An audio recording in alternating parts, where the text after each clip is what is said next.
তাদের সামনে যে চ্যালেঞ্জ, সেই চ্যালেঞ্জ উত্তরণ করার জন্য যেরকম একটা সরকার থাকা উচিত ছিল, সেই রকম সরকার তারা গঠন করে নাই। যদি সেরকম সরকার গঠন করে তাহলে ভালো, না হলে দেশ যে তিমিরে ছিল সেই তিমির থেকে বের হতে পারবে সেটার আশঙ্কা থেকে যাবে। কথা তারা বলেছে যে এমন একটি রাজনৈতিক বন্দোবস্ত যেখানে আর স্বৈরতান্ত্রিকতার সৃষ্টি না হতে পারে, যার জন্য প্রফেসর ইউনূস যেটা বলেছে তারা ফেল করতে পারে না। এইটা যদি সঠিক না হয় তাহলে তো শুধু তারা সাফার করবে না, প্রত্যেকে সাফার করবে। আওয়ামী লীগের রাজনীতি কথা বলার আগে তার তো উচিত, বিদেশে লেখাপড়া করছে যদি সেন্স থাকে, 100 বার মানুষের কাছে ক্ষমা চাওয়া উচিত আগে। রাষ্ট্রকে যেখানে নিয়ে গেছে ক্ষমা চেয়ে তারপরে যদি যদি মডিফাইড ফর্মে যদি নিষিদ্ধ না হয় তারপর তারা রাজনীতি করবে না। এটা কি তার নানার সম্পত্তি? তারা ইন্ডিপেন্ডেন্টলি মুভ করছে এবং তারা বলছে যে যতদিন সময় প্রয়োজন তারা ছেড়ে দিতে চাচ্ছে। বিএনপির অফিসিয়াল ভাষণ, আমি তাই মনে করি যে যৌক্তিক সময় তারা অ্যালাউ করতে চায়। কিন্তু এখানে যেভাবে এই ইন্টারিম গভর্নমেন্ট যেভাবে শুরু করেছে, এইটা যে অভ্যুত্থান হয়েছে সেই অভ্যুত্থানের স্পিডের সাথে কোনোভাবে যায় না। এখানে 96 সালে যে কেয়ারটেকার গভর্নমেন্ট আসছিল আর এখন যে বিপ্লবী সরকার, অন্তর্বর্তীকালীন সরকার, যে যেভাবেই বলুক না কেন, এর ভিতরে একটা বেসিক পার্থক্য রয়েছে। সে সময় দুইটি দলের, রাজনৈতিক দলগুলোর সমঝোতার ভিত্তিতে তখন কেয়ারটেকার গভর্নমেন্ট সৃষ্টি হয়েছিল অ্যামেন্ডমেন্টের মাধ্যমে, আর এটা ডাইরেক্ট অভ্যুত্থানের মাধ্যমে এই অন্তর্বর্তী সরকার অর্থাৎ বিপ্লবী সরকার এখানে আসছে। তো এই দুইটির ভিতরে পার্থক্য আছে। যেটা রাজনৈতিক ব্যবস্থাপনায় আসছিল 96 সালে, তাদের কাজ ছিল যে তারা শুধু রুটিন কাজ করবে এবং নির্বাচন কন্ডাক্ট করবে। এরা কিন্তু সেইভাবে আসেনি। এখন যখন রাজনৈতিক নেতারা কথা বলে তখন তাদের ব্রড যে অবজেক্টিভ সেটা তাদের মাথায় রেখে কথা বলে, তাদের কথাগুলো ওইভাবে আসে। কিন্তু জন আকাঙ্ক্ষা একটা বড় ফ্যাক্টর। সেই জন আকাঙ্ক্ষা যে এই অন্তর্বর্তীকালীন সরকার মিট আপ করতে পারছে সেইটা ঘাটতি রয়েছে। যেমন যে গণহত্যাটা হয়েছে বাংলাদেশে, অ্যাপারেন্টলি 2টি গণহত্যা হয়েছে। 5ই মে 2013 সালে একটা গণহত্যা হয়েছে এবং এই জুলাই আগস্টে একটা গণহত্যা হয়েছে। তো তারা যেভাবে স্টার্ট করেছে, এই কোনো গণহত্যার একটা বিচার তো কনক্লুড করে যেতে পারবে না, কোনো একটি দুর্নীতির বিচার করে যেতে পারবে না। এবং এই মানি লন্ডারিং এর মানি কতটুকু ফেরত আসবে সেটাও সন্দিহান রয়েছে আমাদের। তাহলে কি হলো যে বিগত দিনে যে সরকারগুলো চললো সেই একইভাবে যে এই পতিত সরকার 15 বছরে একটি দুর্নীতিবাজের বিচার করে যেতে পারে নাই। তো আমাদের যে দুর্নীতিবাজ রাজনীতিবিদ তারা এটা জানে যে তারা এমন একটা সংস্কৃতির ভিতরে রাজনীতি করছে যে যে দুর্নীতি করুক না কেন, যত ভলিউম দুর্নীতি করুক না কেন, এটার বিচার আসলে কখনই কনক্লুড হয় না। হয়তো 2-1 জনের বিচার নিম্নকোর্টে হয়, ওটা ওই হাইকোর্ট পর্যন্ত যায়, এপিলেট ডিভিশনে যায়, কখনো সেটেল হয় না। যার জন্য তাদের সামনে যে চ্যালেঞ্জ, সেই চ্যালেঞ্জ উত্তরণ করার জন্য যেরকম একটা সরকার থাকা উচিত ছিল সেই রকম সরকার তারা গঠন করে নাই। যদি সেরকম সরকার গঠন করে তাহলে ভালো, না হলে দেশ যে তিমিরে ছিল সেই তিমির থেকে বের হতে পারবে সেটার আশঙ্কা থেকে যাবে। যেমন একটি সমালোচনা আসছে, কর্নেল জাহিদ ফারুক অথবা মিস্টার মান্নানকে গ্রেপ্তার করছে, অথচ তার চেয়ে শতগুণ যারা করাপশন করেছে তারা কিভাবে বিদেশে পালিয়ে গেল সেটা নিয়ে কেউ কথা বলছে না, বা তাদেরকে কেন ধরা হচ্ছে না। এই হানিফ, যার কথা যে গোপন জায়গায় থেকে বক্তব্য দিচ্ছে, 2014 সালে আমরা পত্রিকায় দেখেছি তার সম্পত্তি বেড়েছে 1000 গুণ, তাকে কেন ধরা হচ্ছে না? যে পরিবারতন্ত্রের মাধ্যমে বাংলাদেশকে ধ্বংসের মুখোমুখি দাঁড় করালো, তাদের একজনকে কেন গ্রেপ্তার করা হলো না? সো এইগুলো তো খুব উইক ভাবে একটা সরকার পরিচিত হচ্ছে। এবং যে হবে কি যে একটা লেজে গোবরে অবস্থা হয়ে কুইক একটা নির্বাচন দিয়ে যদি চলে যায়, তাহলে প্রথম 11 যেভাবে ফেল করেছে এই বিপ্লবী সরকারও সেইভাবে ফেল করবে। সেই দুর্ভাগ্য হবে বাংলাদেশে। পৃথিবীর অনেক বিপ্লব সফল হয়নি, যেমন উদাহরণস্বরূপ ইরাক, ইরাক এবং আপনি যদি আফ্রিকার লিবিয়া দেখেন, এই রাষ্ট্র এখন ব্যর্থতার ভিতর থেকে চলছে। সেখানে সরকার পরিবর্তন হয়েছে, কিন্তু পরবর্তী যে হ্যান্ডেলিং, পরবর্তী যে সরকারের ম্যানেজমেন্ট, সেটা হয় নাই বলে কিন্তু রাষ্ট্র ভেঙে যাওয়ার উপক্রম হয়েছে। 90-তে যে আমরা রুমানিয়াতে যে আন্দোলন দেখলাম, যে রেভলিউশন দেখলাম, সেখানে কিন্তু সেই উন্নত জায়গায় আসতে পারেনি, কারণ বিপ্লব উত্তর যে রাজনীতি দরকার, বিপ্লব উত্তর যে স্টেবিলিটি দরকার, সেটা সেখানে নাই। সেই জন্য জনস্বার্থে যদি এই বিপ্লবকে কাজে লাগাতে চাই আমরা, তাহলে সবার সহযোগিতা তো অবশ্যই দরকার, এবং এই সরকারকে অবশ্যই এই বিপ্লবী মোডে যাবে। বিপ্লবের সংজ্ঞাটা আপনি যদি গুগল করেন, সেখানে দেখবেন যে রেভলিউশনের সংজ্ঞাটা এইভাবে লেখা আছে: a forcible removal of a government or a society, একটা সামাজিক ব্যবস্থা, টু চেঞ্জ দ্য সিস্টেমকে চেঞ্জ করার জন্য।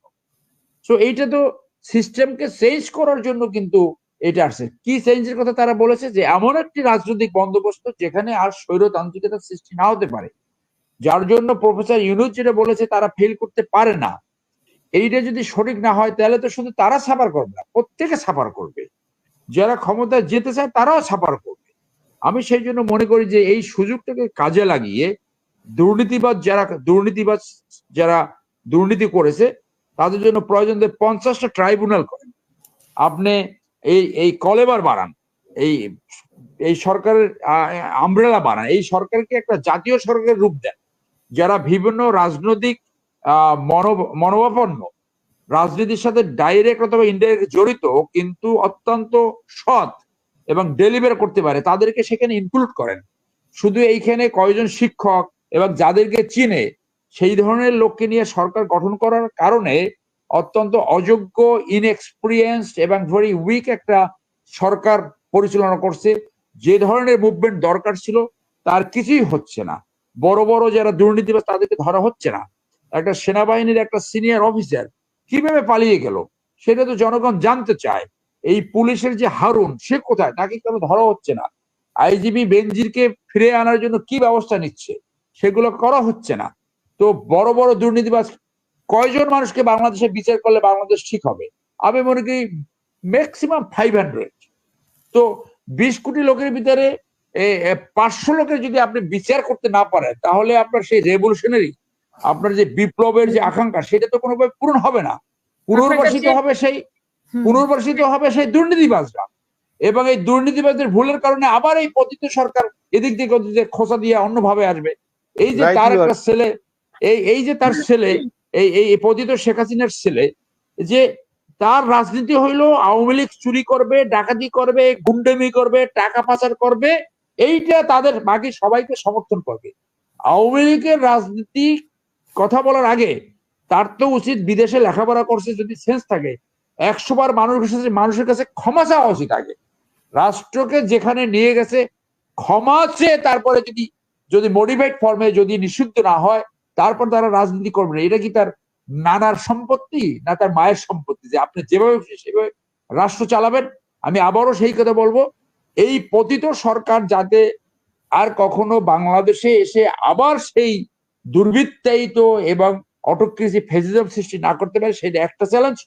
আর যারা ক্ষমতায় যেতে চায় তারা ভালো মানুষকে সামনে এনে এমন একটি তাদের রাজনৈতিক বন্দোবস্ত, মডিফাইড রাজনৈতিক বন্দোবস্ত দেখাতে হবে যে তারা এই ছাত্র জনতার আকাঙ্ক্ষাকে পরিপূর্ণভাবে অ্যাকোমোডেট করে। আদারওয়াইজ নতুন রাজনৈতিক ইনিশিয়েটিভ দরকার হবে, না হলে আবার এই রাজনীতি হোঁচট খাবে, আবার এই 2009 থেকে 2024-এর মতো পরিস্থিতি সৃষ্টি হতে পারে, যেটা বাংলাদেশের কোনো মানুষ চায় না। আমরা সেটা চাই না। মানুষ দেখতে চায় যারা এখান থেকে টাকা লুটপাট করে বিদেশে নিয়ে গেছে, যারা গণহত্যা চালিয়েছে, যারা অকাতরে মানুষকে খুন করেছে, যারা অপরাধকে অনাচার কি আচার হিসেবে করে ভালো মানুষকে বিপদে ফেলিয়েছে, এবং যে সমস্ত মানুষ শহীদ হয়েছে, ছাত্র জনতা, তাদের পরিপূর্ণ একটি লিস্ট এখন পর্যন্ত করা হয়নি। যারা চক্ষু হারিয়েছে তাদের বিরুদ্ধে রাষ্ট্র কি ব্যবস্থা নিয়েছে এখন পর্যন্ত, যারা আহত হয়েছে তাদেরকে পুনর্বাসনের কি প্রক্রিয়া আপনি শুরু করেছেন? এবং আমরা দেখতে চাই যে যারা এখন সরকারের অ্যাডভাইজারি রোল পালন করছে তাদের একটা সম্পত্তির হিসাব জনগণের সামনে প্লেস করার কথা ছিল, কোথায় সেটা? স্বাস্থ্যমন্ত্রী যে হয়েছে, স্বাস্থ্য অ্যাডভাইজার হয়েছে, কোথায় সে? তার তো চেহারাই দেখি না। তো সে নাকি সিঙ্গাপুরে চিকিৎসা করাতে গেছে, আপনি হতে পারলেন না। আমি 57 জন নিয়ে কেন নিউ ইয়র্কে যাওয়া হলো, কেন মানে 7 জন না? আবার সেই 7 জনের ভিতরে অনেকে সমালোচনা করেছে যে প্রফেসর ইউনূসের মেয়ে কিভাবে ইনক্লুড হলো। তো জার্মান থেকে যদি এই 3 জন যেতে পারে এই ইউএন জেনারেল অ্যাসেম্বলিতে, সেই 57 জন, অর্থাৎ ওই ব্যুরোক্রেসি যে আপনাকে ঘুরিয়ে ঘুরে এমন জায়গায় নিবে, আপনি তো সেই প্রোটোকল এবং ব্যুরোক্রেসির বাইরে আসতে পারছেন না। এইটা বিপ্লবী সরকারকে জনস্বার্থ রক্ষা করতে হলে আউট অফ দ্য বক্স কাজ করতে হবে। প্রোটোকল আপনার ব্যুরোক্রেসির কাজ হলো আপনি ঘুরে ব্যুরোক্রেসির এই বাঁশের চুঙ্গের ভিতরে ঢুকানো। তো আপনি সেই বাঁশের চুঙ্গের ভিতরে না ঢুকে জনস্বার্থে কাজ করবেন, সেটা তো দেখাতে পারছেন না। Where is that spirit? সেই স্পিরিটটা কোথায়? সেই জন্য বলছি, আপনি 100 দুর্নীতি দমন ট্রাইব্যুনাল 100 ট্রাইব্যুনাল করেন, এই গণহত্যা বিচারের জন্য 10টা ট্রাইব্যুনাল করেন, শর্ট ট্রাইব্যুনাল করেন, শর্ট ট্রেনিং করে পুলিশ, মিলিটারি এবং প্রশাসনের লোক ঢুকে দুর্নীতি, এই যে স্বৈরাচারী সরকারের যারা দোষর তাদেরকে ফেজ আউট করেন। কারণ তারা যখন সুযোগ পাবে তখনই আবার এই সরকারকে ব্যর্থ করার চেষ্টা করবে। সেই প্ল্যান কোথায়? কিছুই তো হচ্ছে না। সেই জন্য তো আমরা দেখতে পাচ্ছি এখন অনেকে মিডিয়ায় কথা বলতে ভয় পাচ্ছে, যে যারা অ্যাডভাইজার রয়েছে এখন আর মিডিয়ায় কথা বলছেন। তো আপনি যাকে চেনেন শুধু সেই ধরনের লোক আসলেন। এখানে তো আসিফ নজরুল সাহেব একা কথা বলে নাই, 2009 থেকে 2014 পর্যন্ত বাংলাদেশে আরো অনেক লোক কথা বলছে, যাদের সাহস আছে, যাদের টেস্টেড ইন্টিগ্রিটি রয়েছে। তাদেরকে আনছেন না কেন? শুধু মোরা আর মামুরা যাদেরকে চেনেন তাদের দিয়ে সরকার গঠন করেন, আপনি ফেল করে আমাদেরকে বিপদে ফেলবেন। আমি 6 মাস জেল খাটছি, 10টা মামলা, এখানে এখানে এখানে ঠাকুরবাই সহ কে না মানে ক্ষমতা সেই সময় পতিত সরকারের লোক ব্যতীত কে না এখানে সাফার করেছে। আমার সেনাবাহিনীতে 12 বছর আমার সমস্ত বেনিফিট উইথেল করে রাখছে। এগুলো সবাই আপনারা শুনেছেন, নিজের কথা বেশি এটা বলতে চাই না। সো জন আকাঙ্ক্ষা নিয়ে যে প্ল্যান করার কথা, যেভাবে কুইক মার্চ করার কথা, ঢাকা শহর কেন ব্লক হয়ে গেল? ঢাকা শহরে কোনো গাড়ি চলেই না। তো এই গাড়ি কি সব ইন্ডিয়া থেকে বাংলাদেশে চলে আসলো? আপনার ট্রাফিক সিস্টেম কাজ হচ্ছে না কেন? সব জায়গায় দিয়ে আপনি মানুষ আস্তে আস্তে এভাবে খেপে যাবে। সো আপনার এন্টিনা খাড়া করতে হবে, আপনার সরকারের আমরেলা বাড়াতে হবে। যাদের দিয়ে ডেলিভারি করা যাবে, বিপ্লবের আকাঙ্ক্ষা যাদেরকে দিয়ে ডেলিভারি করা যাবে তাদেরকে আপনি ইনক্লুড করেন, whether political or non political. এই ছাড়া you are going to face music. আপনাদের অবস্থা যেন এই কালো মানিকের মতো কলা পাতা না হয়, সেই দোয়া আমরা করি। আমরা আপনাদের অব্যাহত সমর্থন দিয়ে যাব।